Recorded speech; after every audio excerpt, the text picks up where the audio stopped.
December 4వ తారీఖు వరకు కేతువు కావచ్చు, రాహువు కావచ్చు మైనస్లో ఉన్నాడు.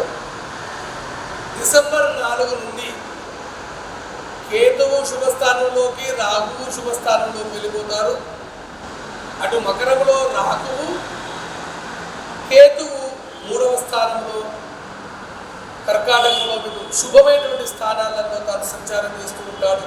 డిసెంబర్ 4వ తారీఖు నుండి రాహుకేతు సంచారం డిసెంబర్ 4వ తారీఖు నుంచి మీకు శుభంగానే ఉంది. కాబట్టి మీరు గురువు మైనస్లో ఉన్నాడు అనేటువంటి భావనకు పెద్దగా రావాల్సినటువంటి అవసరం ఏమీ లేదు.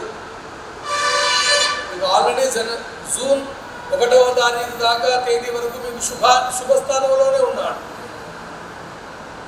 జూన్ 1వ తేదీ వరకు, తిరిగి మళ్ళా డిసెంబర్ 4వ తేదీ వరకు. అప్పుడు రాహుకేతువులు బాగున్నారు. ఈ జూన్ 1 వరకు గురువు బాగున్నాడు. ఈ సమయం తర్వాత మీకు ఇంకా అత్యంత బలంగా ఉండేటువంటి శని 11వ స్థానంలో ఉన్నాడు.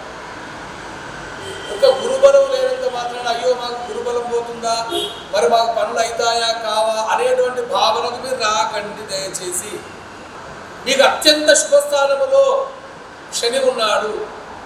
కమింగ్ సూన్ మీకు రాహుకేతులు కూడా శుభస్థానాలకు వచ్చేస్తున్నారు.